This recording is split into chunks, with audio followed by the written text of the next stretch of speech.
झारखंड में JSSC JPSC परीक्षाओं को रद्द करने के फैसले के बाद हजारों कर्मचारियों की नौकरी पर संकट खड़ा हो गया है। बुधवार को भारी बारिश के बावजूद सैकड़ों कर्मचारी रांची के प्रोजेक्ट भवन के बाहर प्रदर्शन कर रहे हैं। कर्मचारियों की मांग है कि उनकी सेवाएं बहाल रखने का सरकार स्पष्ट आश्वासन दे।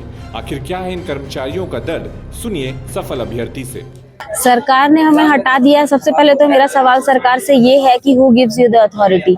जब हमारी नियुक्ति हाई कोर्ट और सुप्रीम कोर्ट के न्यायाधीश के आलोक में हुई और उसमें साफ साफ लिखा हुआ था कि जो संलिप्त पाए जाते हैं कदाचार में उन लोगों का कैंडिडेचर कैंसिल करना है, तो आपने किस बिना पे हम सब लोगों को रातों रात बेरोजगार कर दिया।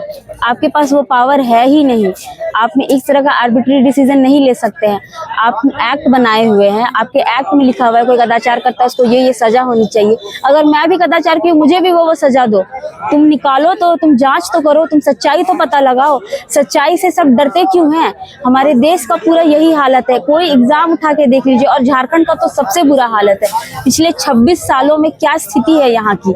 और यहाँ पे सबसे बड़ा प्रॉब्लम ये है कि यहाँ एक तो वैकेंसी आती नहीं है, फिर सालों साल में एक वैकेंसी आई, उसके बाद भी 10 साल के स्ट्रगल के बाद तो ये सीजीएल हुआ है।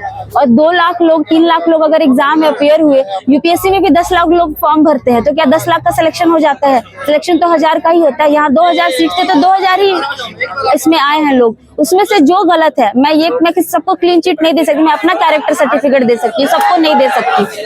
अगर कोई गलत भी है आप उनको ढूंढो और निकालो, और अगर आप नहीं निकाल पा रहे हो तो ये आपके तंत्र का फेलियर है। अगर आप सेग्रीगेशन बोल रहे हो कि मुझसे पॉसिबल नहीं है, तो फिर आपका सीआईडी, आपका पुलिस प्रशासन, आपका जो भी आप एसओपी बनाते हो नहीं लागू होता है। और ये सिर्फ इस सरकार की बात नहीं है, पूरे 26 साल का झारखंड का इतिहास निकाल के देख लीजिए, एक नियुक्ति प्रक्रिया यहाँ ढंग से नहीं हुई है।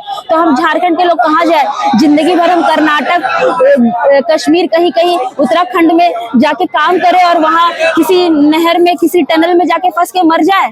क्या हम झारखंडियों के लिए नहीं है तो किसके लिए हम कहाँ जाए?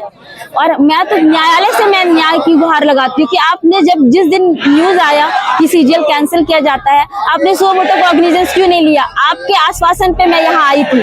आपने आश्वस्त किया था मुझे कि अगर मैंने गलत नहीं किया तो मेरे साथ गलत नहीं होगा। मैंने गलत नहीं किया, मेरे साथ गलत हो रहा है, मुझे न्याय चाहिए। नुपुर, मैं यहाँ सहायक प्रशाखा पदाधिकारी थी, मैं खुद विधि विभाग में थी और आज मेरे साथ अन्याय हो रहा है।